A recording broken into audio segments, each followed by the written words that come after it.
खुलुमबाय आं राकेश रामचियारी गासैखौबो बड'लेण्ड बुब्लिनि जानानै नैबे समाव आङो बरायनो लाबाय दिनै आङो सासे गेदेमा बिथांजों दान्दिसे सम मोगा-मोगि लागोन 32 नं भेरगाव बियाबनि UPPL नि बिजाथि मानगोनां दावबायसा बर' बिथांजों आं दान्दिसे सम मोगा-मोगि लागोन आरो बिथांनिफ्राय नैबे बियाबनि राजखान्थिनि सोमोन्दै सावरायगोन BTC नि राजखान्थिनि सोमोन्दै बिथांजों आङो दान्दिसे सम सावरायगोन लोगोसेनो समाज बेबस्थानि माखासे बाथ्रा बिथांनिफ्राय मोनथिनो मोनगोन आरो नोंथांमोननो आङो जेसेबां हायो बिथांनिफ्राय मोनथिहोनो नाजागोन नैबे समाव नोंथांखौ बड'लेण्ड बुब्लि रायजोनि नोंथांखौ गिबियावनो बरायनो लाबाय खुलुमबाय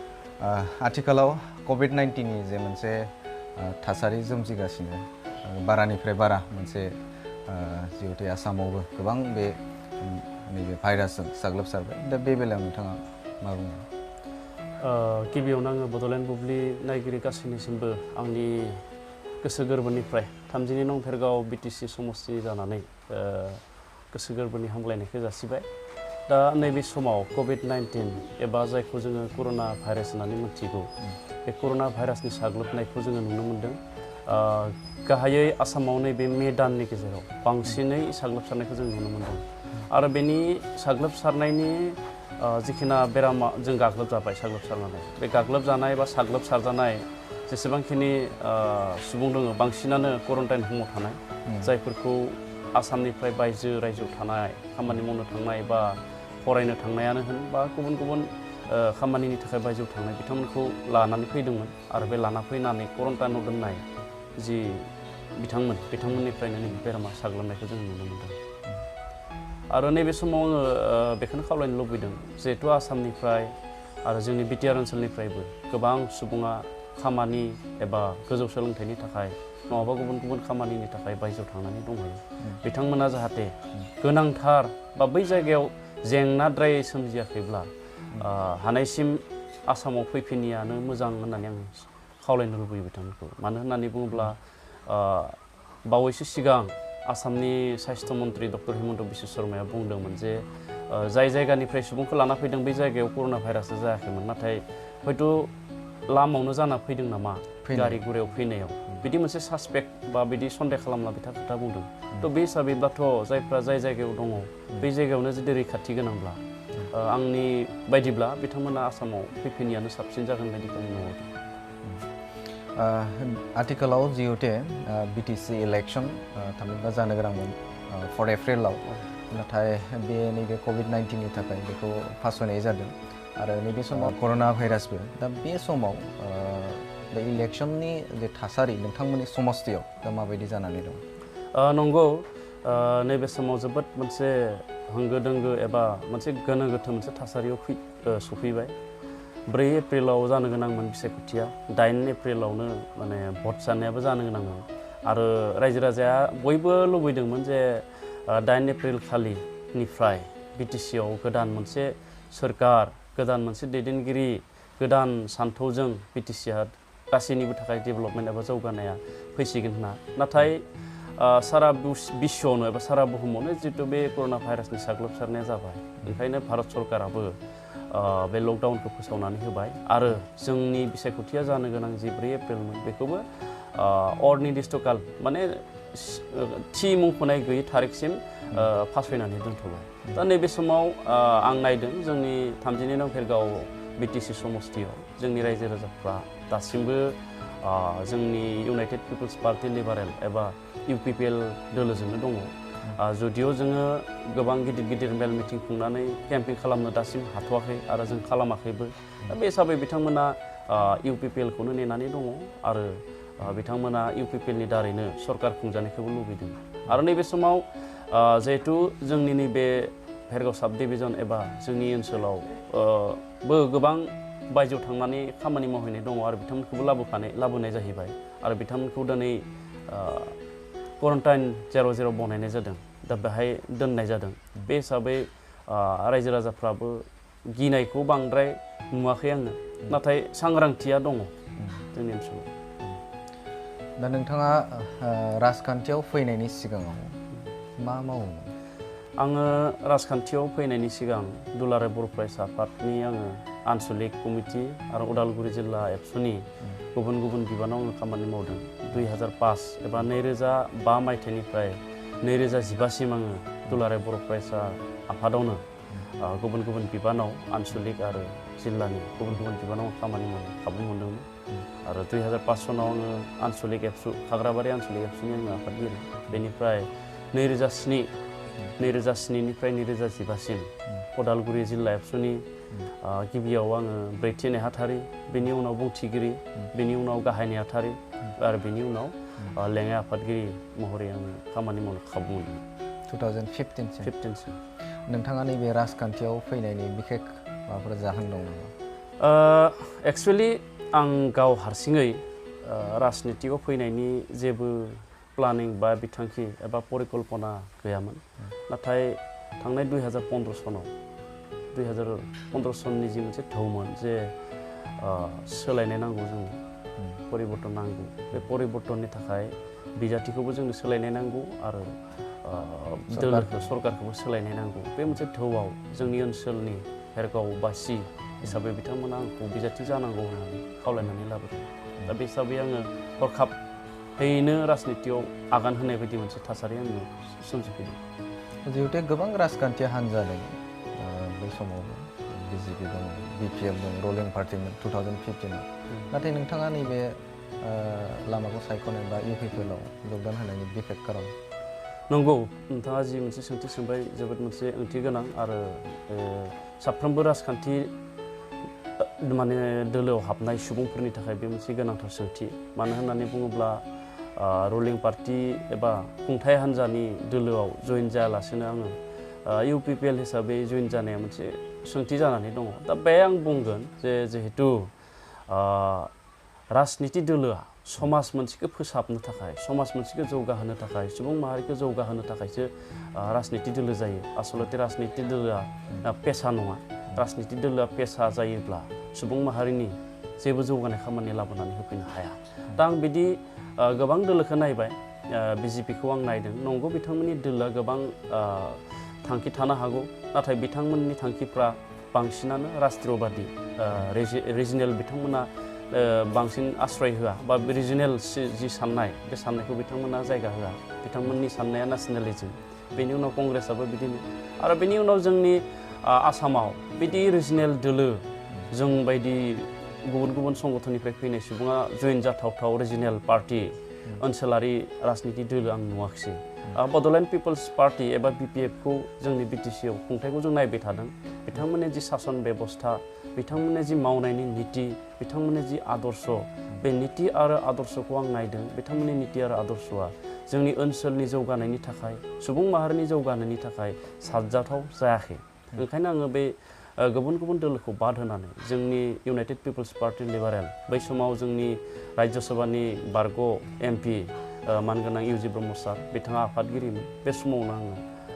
राजखान्थि दोलो हिसाबै इउपिपिएलखौ आङो सायख'नानै लानानै दिनैसिम इउपिपिएलनि मिरु लाइमोन गांखंनि आं गाहाय नेहाथारि बिबानखौ रुजुनानै खामानि मावगासिनो दं जे नोंथाङा जिहेतु इउपिपिएलनि सासे बिजाथि एज ए बिजाथि हिसाबाव नोंथांमोननि जे भेरगाव बियाबाव नोंथाङा देरहालाङोब्ला मा मा खामानि मावगोन होननानै थांखि लानानै दोनदों नंगौ जोंनि 32 नं भेरगाव बे बिटिसि समस्तिया जोंनि भेरगाव समस्तिल' नङा बियो भेरगाव महकुमानि सदर समस्ति बियो बे नैबे सदर समस्तिया थांनाय बिटिसि सुक्ति जानायनि 17 बोसोर जाबाय बे साब डिभिजन एबा सदरा दिनैसिम सदर एबा महकुमानि हेड अफिस एबा हेडक्वार्टार हिसाबै सिनायथि मोनाखै दिनैसिम बिटिसिनि 37 डिपार्टमेन्टआ बे सदराव फैनांगौमोनब्लाबो मोन 12सो डिपार्टमेन्टखौल' लानानै फैनाय जादों आरो बेनिफ्राय साब डिभिजननि सोर बिथिंखौ जेरैबायदि जौगाहोनांगौ बेबायदि जौगायाखै दिनै भेरगाव साब डिभिजनखौ थोंजोङै नायनानै सोरबा फैयोब्ला नायनो माने मोनसे शक हिसाबैसो नुयो दा ओंखायनो आंनि देरहालांनायनि उनाव गिबि खामानिया जागोन जोंनि भेरगाव साब डिभिजनखौ साब डिभिजन महरै आबुं महर होनाय बाहाय साब डिभिजनेल कर्टखौ लाबोनाय जायाखै बाहाय थाना गैया बाहाय टाउन हिसाबै साजायनायनि थाखाय जिखिनि बेबस्था जानांगौ बेखिनि बेबस्थाया गैया अफिसफ्रा गैया बाहाय थाना एसडिपिअ साब डिभिजनेल पुलिस अफिसार दङ एपइन्टमेन्ट होनानै दं बिथाङा नाथाय बिटिसि जानायनि उननिफ्राय दिनैसिम टंलायावनो दंगासिनो दङ दा बेवहाय मावख'गिरिफ्रा बांसिनानो नैबे भेरगाव साब डिभिजनाव माने नाइट हल्ड खालामा गावसोरनि क्वार्टाराव थाया दा बे हिसाबै गोबां बे ओनसोलाव मावनो गोनां दङ आरो जिहेतु 27 जानुवारि 2020आव जोंनि गेजेराव मोनसे गोजोन सुक्ति जालांबाय बिटिआर बे बिटिआर एकर्डनि इमप्लिमेन्टेसन जि आबुं महर होनांगौ बे आबुं महर होनांगौखौबो आं मावफुंनो थाखाय थिरांथा लादों दा बे बेलायाव नैबे बिटिआर एकर्डखौनो गोबां माने ससियेल मिडियाफोराव नैबे बाथ्राखौ बुङो बे एकर्डआव जेबो गैया होननानै बेयो जास्ट माने सरकारा फिन एबसुखौ थगायबाय होननानै बाथ्राखौ दा बेनि बुंफोरथिया नोंथांनि बायदिब्ला माबायदि ससियेल मिडियायाव जों नुदों बिटिआर एकर्डआव जेबो गैया होननानै दा बेयाव जेबो गैया होननाय जायफ्रा बुंदों आसलते बिथांमोना सुक्ति एबा एकर्डनि दफाफोरखौ फरायनानै नायाखै होननानै सानो आरो दिनै बांसिन जेबो गैया होननाय जि मोनसे बाथ्रा बे बाथ्राया बांसिन हाग्रामा महिलारिनि टीम बे टीमनिफ्रायनो ओंखारदों आरो जुदि बिटिआर एकर्डआव जेबोआनो गैयामोनब्ला हाग्रामा महिलारिया मेगन मेसिमनाथ' बे सुक्तिखौ माने सिगनेचार होआखै बिथाङाथ' साखि हिसाबै माने आइ विटनेस हिसाबै बे सुक्तिखौ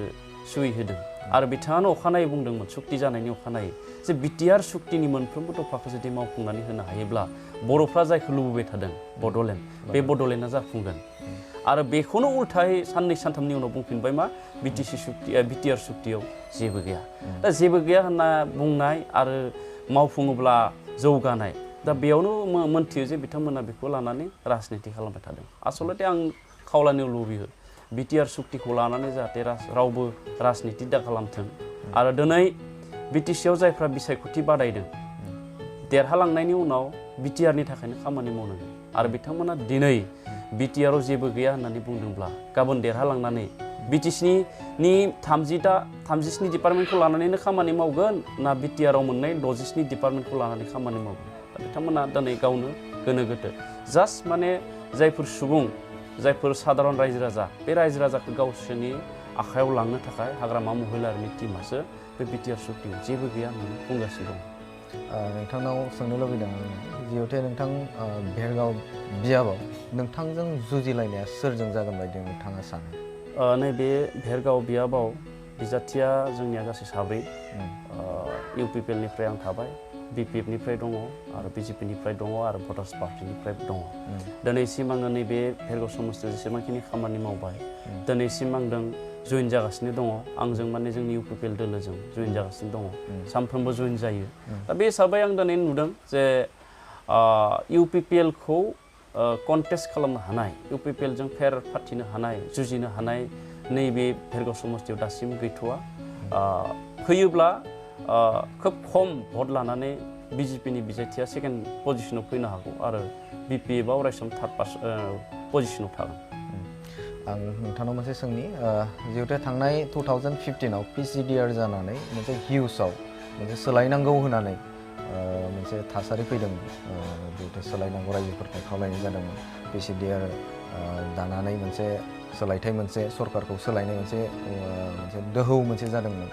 नाथाय बेनि उनाव नोजोर होयोब्ला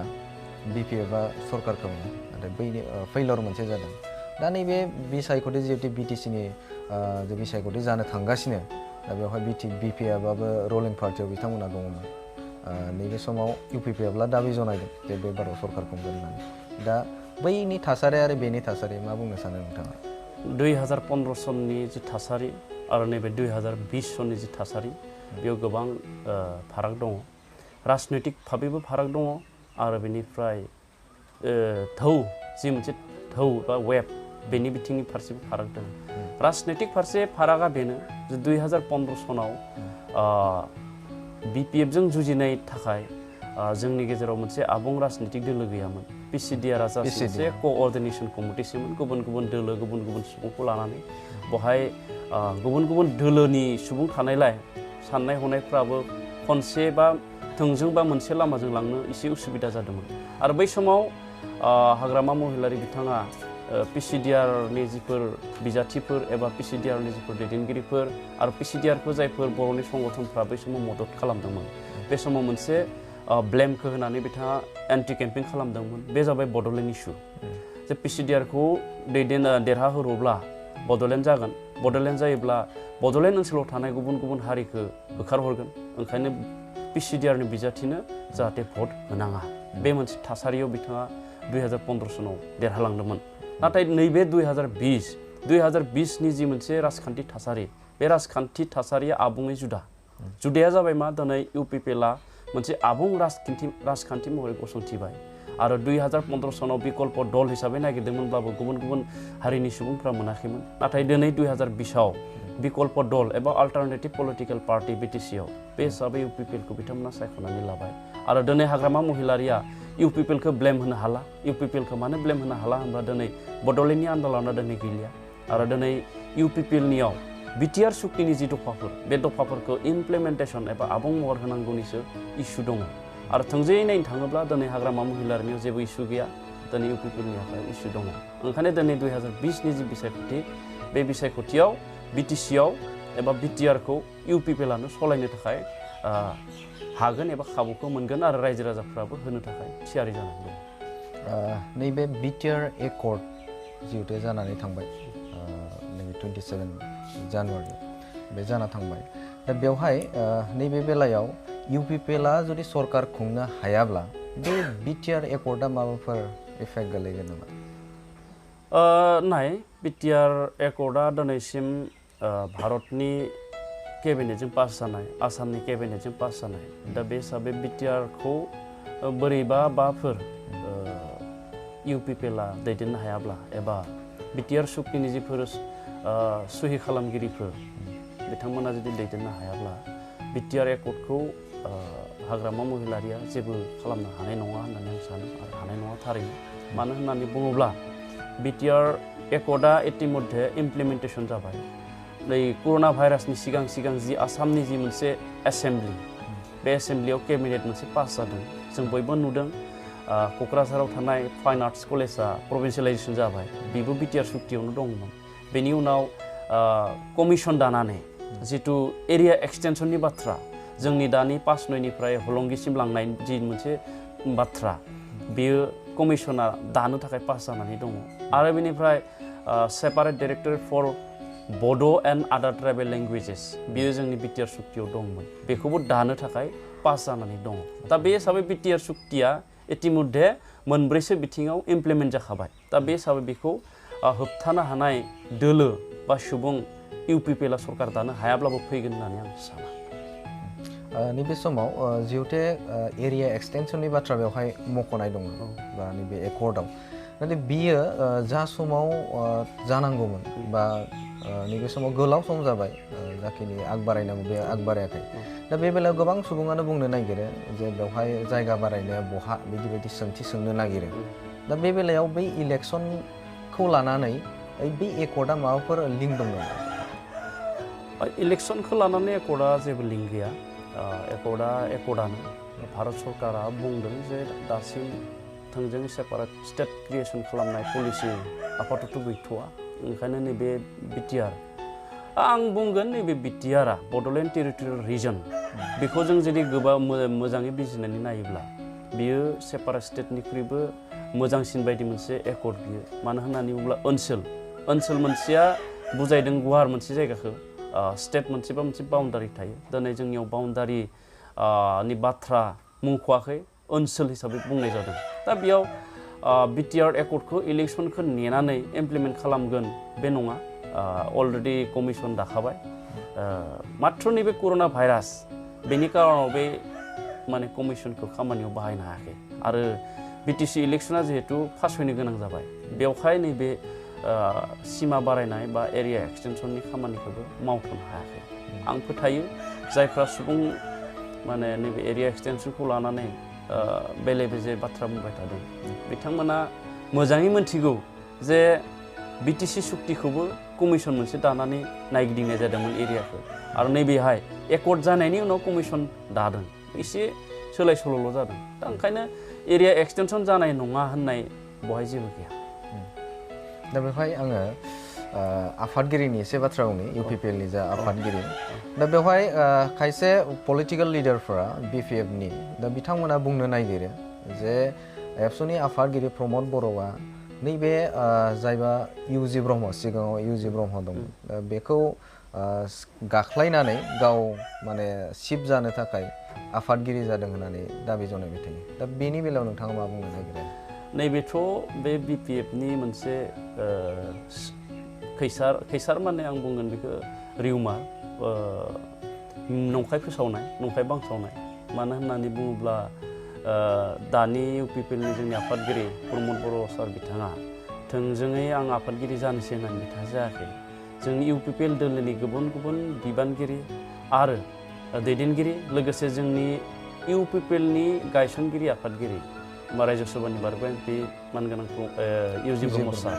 बिथाङा गावनो गावनि देहायारि उसुबिदानि थाखाय माने प्रमद बर'खौनो आफादगिरियाव लानानै फैनांगौ होननानै खावलायनाय लेखा केबिनेट जिरायदों बेनि उनाव स्पेसियेल मोनसे कनभेनसन खालामनाय जादों बिजनीआव आरो बे बिजनीनि स्पेसियेल कनभेनसननि गेजेरजोंसो हाउसनि एप्रुभेलजों डेलिगेटनि एप्रुभेलजों प्रमद बर' सारखौ जोंनि UPPL नि आफादगिरि महरै गायसननाय जादों आरो दिनै UG ब्रह्म सारनि जि आइडिय'लजि आरो प्रिन्सिपाल बे आइडिय'लजि आरो प्रिन्सिपालखौनो जोंनि दानि UPPL नि आफादगिरि प्रमद बर' सारा हेन्डेल खालामनानै खामानि मावगासिनो दं बेयाव जोंनि गेजेराव जेबो कनफ्लिक्ट एबा जोंनि गेजेराव जेबो दान्थे बिदान्थे सोमजियाखै आरो सोमजिनाय नङा नैबे समाव आं जोबथियाव नोंथांनाव सोंनो लुबैदों नोंथाङा जुदि देरहालाङोब्ला नैबे एरियानि थाखाय जाय इयुथफोर दङ जाय बिथांमोना बेंगालराव कर्नाटकआव दा गुबुन गुबुन जायगाफोराव दंहैयो दा बिथां इयुथफोरनि थाखाय बे इयुथफोरनि थाखाय माबाफोर नोंथांनि समस्थियाव देरहालाङोब्ला नोंथाङा मावगोन नामा नंगौ नोंथाङा जोबोद मोनसे मोजां सोंथि सोंबाय जोंनि 32 नं भेरगाव BTC समस्थिल' नङा गुबुन गुबुन समस्ति एबा BTC ओनसोलनि जों लाइमोनफोरनि समायसाखौ जों दिनै नायदों आरो बेखौ जोङो UPPL-आ सरकार दानायनि उनाव लाइमोनफोरनि जि खामानि गैयै जेंना बा आनएमप्लयड जि प्रब्लेम बेखौ जोङो गिबि माने सिरियाव दोननानै समाधान खालामनो थाखाय खामानि मावो आरो आं नायदों जोंनि नैबे 32 नं भेरगाव BTC समस्तियाव जिफोर लाइमोनफ्रा बायजोआव थांनानै दंहैयो आरो जायफ्रा गुबुन गुबुन खामानि मावनानै दङ बिथांमोननि खामानि मावनो थाखाय जि खामानि बे खामानिया जोंनि गेजेराव सृष्टि जायाखिसै BTC जानायनि 17 बोसोरनि उनावबो बे जायखौ जोङो जब क्रिएशन होननानै बुंदों बे जब क्रिएशना जायाखिसै खामानि मावनो खाबु मोनाखिसै दिनै MGNरेगानि जि जब कार्डफोर जों नायदों MGNरेगानि जब कार्डफ्रा जोंनि भेरगाव डेभेलपमेन्ट ब्लकआव जायफोर सुबुङा मोननांगौ बेबायदि सुबुङा मोनाखिसै जायफोर सुबुङा सरकारि आसनिफोरखौ मोननांगौ बेबायदि सुबुङा मोनाखिसै जायफोर सुबुङा इन्डास्ट्रि बहायनो हानायनि खाबु दङ बा इन्डास्ट्रि बहायनो गोसो जादों बा फिसा फिसा उद्योग फसंनानै गावखौ सुंथानो थाखाय बिथांमोना सानदों बिथांमोननो बे खाबुखौ होनाय जायाखिसै दा ओंखायनो 32 नं भेरगाव BTC समस्तिनि गासैबो साख्रि गैयै लाइमोनफोरखौ आं खावलायगोन बिथांमोननो सरकारि साख्रिखौथ' गासैनोबो होजोबनो हाया नाथाय गाव थांना थानायनि जि राहा लामाफोर बे राहा लामाफोरखौ होनाय जागोन आरो बेनि थाखाय आङो मेनिफेस्ट' समस्ति मेनिफेस्ट' आङो बानायदों समस्ति मेनिफेस्ट'खौ आं दासिम बेखेवनाय जायाखै फोसावनायबो जायाखै आं बानायदों थेवब्लाबो आं फंनैसो बाथ्राखौ बुंगोन जे समस्ति मेनिफेस्ट'आव आङो लाइमोनफोरखौ जोंनि भेरगाव समस्तिनि लाइमोनफोरखौ साख्रियाथ' थाखागोनानो जायफ्रा साख्रि मावगोन साख्रिनि खाबुआ थागोन बेनि उनाव जायफ्रा जि खामानि मावगोन बिथांमोनखौ काउन्सिल खालामनाय जागोन काउन्सिलिं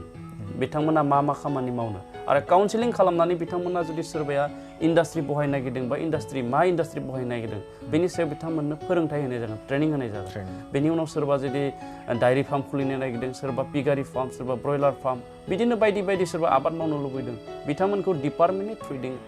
ट्रेनिं होनानै बिथांमोननो सरकारि भाबै साबसिडि थानाय लन जायफोरखौ कृषि लन इन्डास्ट्रि लन बायदिसिना लन होनानै रांखान्थि अनसुंथाइ होनानै बिथांमोनखौ गावबा गावनि आथिङाव गसंनो हानाय राहाखौ खालामनो थाखाय नाजागोन आरो बिनिफ्राय बिथांमोननि जि इन्डास्ट्रियानो होन बायदिसिना फसंथानानो होन बेनिफ्राय जि दिहुननाय बेसाद बे बेसादफोरखौबो मार्केटिं खालामनायनि थाखाय बा फानना होनायनि थाखाय बेनि थाखायबो राहा खालामना होनाय जागोन जेसेबां हायो लाइमोनफोरखौ एंगेज खालामनो थाखाय नाजागोन। नैबे समाव नोंथाङा नोंथांनि जे बेसेन गोसा सम बे बेसेन गोसा समखौ बड'लेण्ड बुब्लिनो आरो रायजोनो होनायनि थाखाय नोंथांखौ साबायखर बावबाय। मिजिंथिदों नोंथांनि जे नैबे समस्थियाव नोंथाङा देरहालांथों बेखौ जों बड'लेण्ड बुब्लिनिफ्राय नोंथांखौ जोंनि गोसो गोरबोनिफ्राय साबायखर बावबाय। गोजोन्थों।